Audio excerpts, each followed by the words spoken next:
Hi hello নমস্কার আদাব, my name S টিভিজি। তো ওয়ার টুর নতুন পোস্টার এসে গেছে। নতুন পোস্টারে তিনজনকে যা লাগছে ভাই, সেই লাগছে সেই। বিশেষ করে তো ঋত্বিককে, ওহ, একটা চোখ দেখিয়ে তরোয়াল ধরে যে তাকিয়ে আছে, ও ভাই পুরো মন জয় করে নিয়েছে।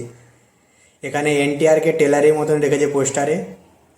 আর কেয়ার আগে তো একদম আলাদা লেভেলের লাগছে, একদম নতুন রূপে ওকে নিয়ে আসতে চলেছে। ওই জ্যাকেট পরে বন্দুক হাতে নিয়ে, ও সে মানে আলাদা আলাদা ধরনের একদম বিশাল কিছু হতে চলেছে ওয়ার টুতে। সত্যি বিশাল হাইপ ওয়ার টুতে, একদম ঝড় তুলতে চলেছে। ওয়ার টু তো টেলার টিজার আমরা দেখে নিয়েছি অলরেডি।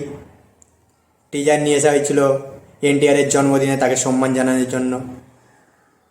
তো সবই আমরা দেখেছি। ঋত্বিকের যে এন্ট্রি, লুক, অ্যাকশন, ও ভাই সেই লেভেলে সেই লেভেলে।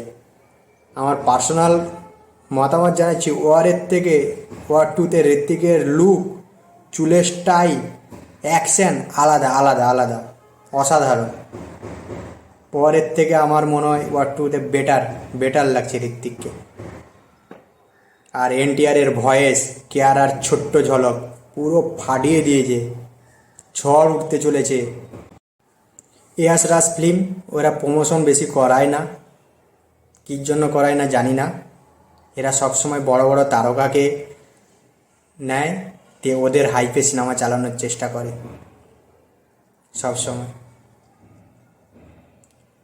যাই হোক, ওয়ার টু বিশাল কিছু করতে চলেছে। 14ই আগস্ট ঝড় তুলতে চলেছে।